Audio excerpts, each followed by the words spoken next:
Hey everybody, getting a little closer to the finish on that Capri. I had some real bad issues with the decals. They would break up instantly as soon as they hit water.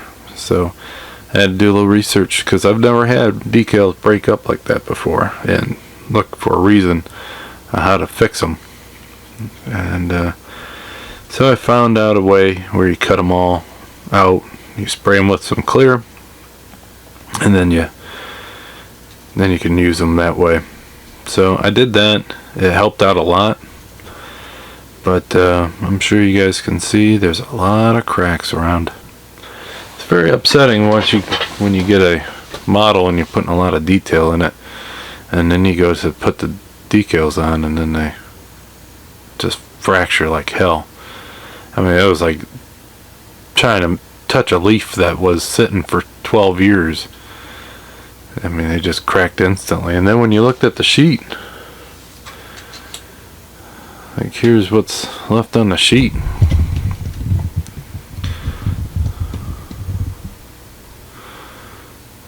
You could see in that glare, they look perfect. The decal sheet looks perfect. And they weren't perfect as soon as they hit water.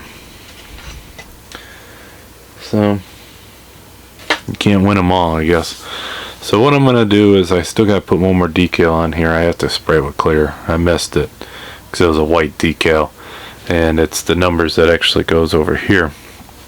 And so I'm going to probably end up doing that tomorrow, getting that squared away. And I'll clear the whole thing, make sure it's nice and glossy, and then I might do a little airbrushing down in here around the wheel wells and such to make it look like it was on the track all day. And then around the wheels, put a little bit of rubber look on it, and probably be a little on the wing or something, just real light. That way I kind of can cover up that front air dam. That's where it's the worst. I had 4 of them go on there. Well, probably 6 of them went on without putting a clear on. Then on the rear deck there was supposed to be a big red one across that, and that thing just spider cracked like crazy. So I was like, well, I'm not going to touch any more, because all the rest were the big ones on the hood and on the sides. So I wasn't going to touch any more. I did some research trying to find a decal setup for it. Nothing that I was willing to pay. I mean, the one I found was $40. I mean, jeez. Might as well just buy a whole new model for that. So that's a look on the outside. And I don't have the wing glued on. And the body is held in with a nice clip here. You flex the front a little bit, and then there's a clip here. So if you flex the body a little bit, you pull it out of that clip. But before that, I want to show you through the windows. The detail you'll see when it's closed. So on there, I did some wire, bent some wire, painted it metallic blue. Put 2 blue beads on there and 2 red beads on there to give it that look of the fittings. I used some red tube. I should have used braided line, but the braided line I have is being a little bit of a pain, so I just said hell with it. I'm pretty sure them are fuel filters or fuel pumps. So I got the fuel line going up to the front. There's a T. And then I have some other fittings in there. And then I'm going to have to trim a little bit more of that off, but I have heat shrink tubing to act as the foam.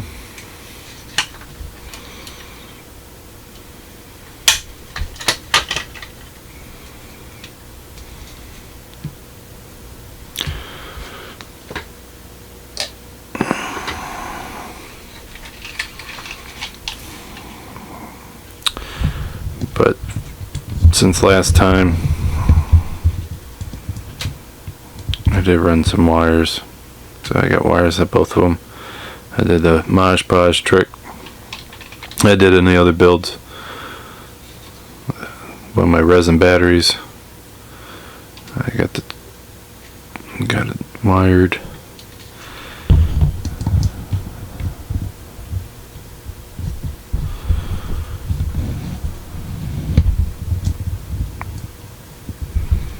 So I got wires going to that. I'm going all the way through. And then you ain't gonna see this side, but they're actually glued to the back of the dash. But if you're looking, you can actually see them through that way. This roll cage is the copper bars that I soldered all together. So it ended here, so everything up front is handcrafted by me.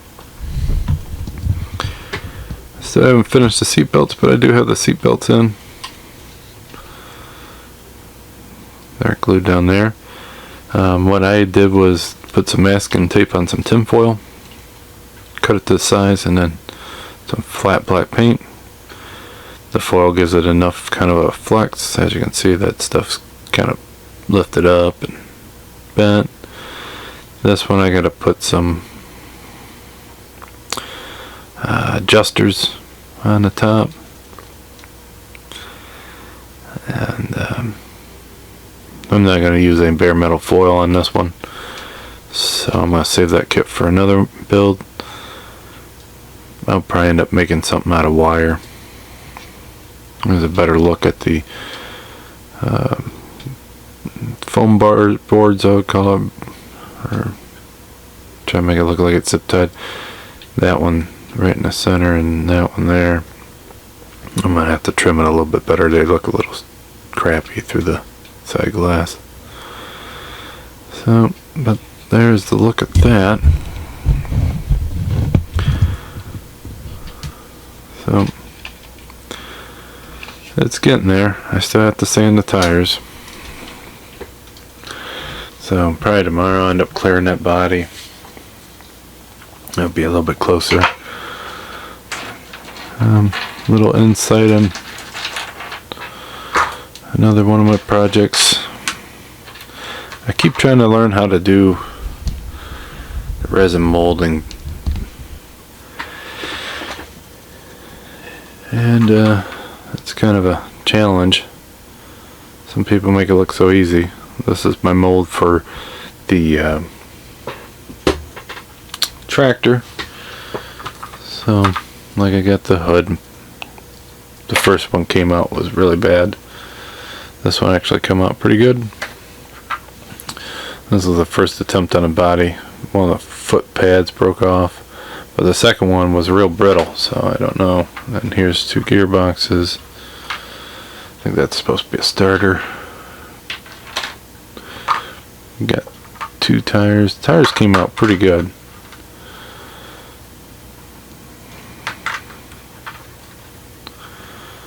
So you kind of can see the detail on that. Here's the little motor.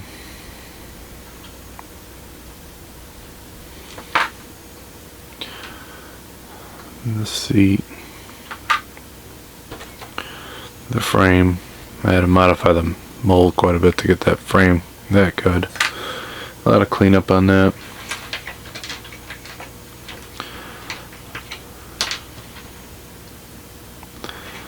I also casted some more of those Coyote parts. Getting excited here.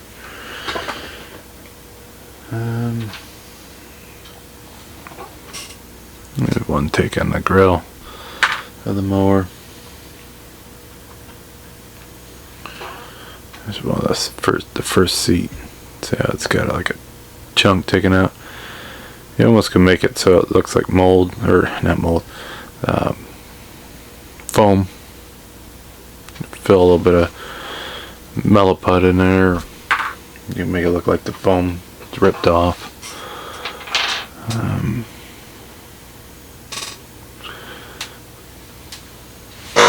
Nope, dropped one of those. 4-barrel carb. But like, here's the mold for the tires. It's still a little stuck. It should be good to pull it out, but I'll wait a little bit longer. Yeah, that's cured.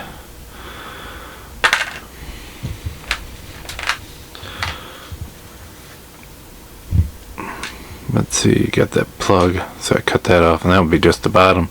See, you can see that. So you end up seeing just the top.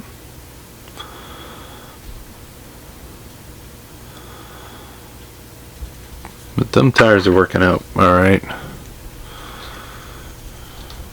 This mold is the last of the blue I had, so I mixed it together and it's kind of soft, so I don't think it's going to last very long. I think eventually it's going to end up ripping. But there's the rear. That one looks pretty good too. So I've been having luck with this mold so far. This is the mold I've had for the Coyote Engine.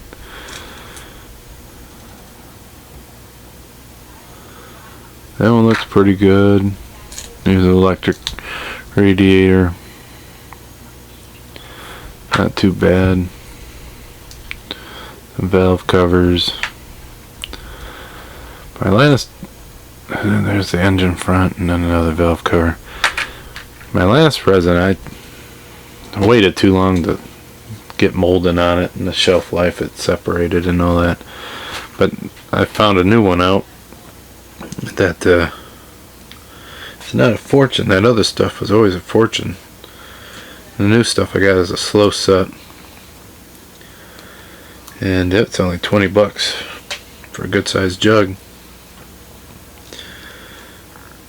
So I figured I'll give it a shot and keep up with it, keep trying.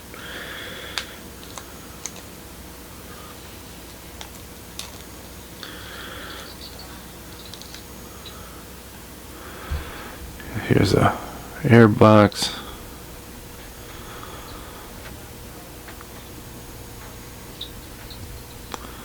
I got one that turned out really good, and I can't get the other ones to turn out that good. So eventually I'll get there, I guess. But it's one hell of a learning curve, that's for sure. Some guys make it look so darn easy.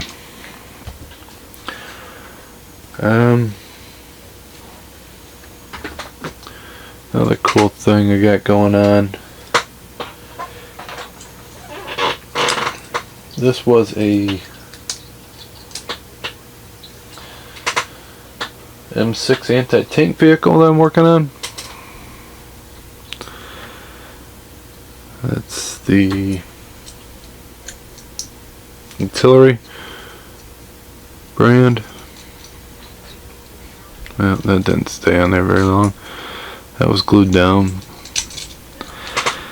But getting that set up kind of was actually aggravating. It's so small. It's got more parts in it than the Capri had.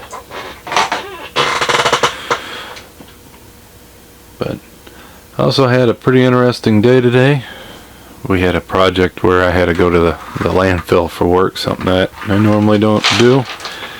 And while I was unloading the truck, all the way in the back, I noticed a truck that was kind of angled funny. It kind of angled right for me. I was thinking, boy, I sure hope this guy don't keep coming back. So I kept my eye on him. And I guess I probably should have started yelling at him right off the bat, because he got closer, closer, and closer. And so I started yelling at him. He didn't hear nothing. And eventually he just sideswiped the entire truck, ripped almost the bed off that I was standing in, popped the tire, and luckily he finally stopped without getting me, because I was right there in the bed of the truck while he was backing up. So that was my fun of the day, being at the landfill, kind of stuck waiting for tow trucks and a ride and all that.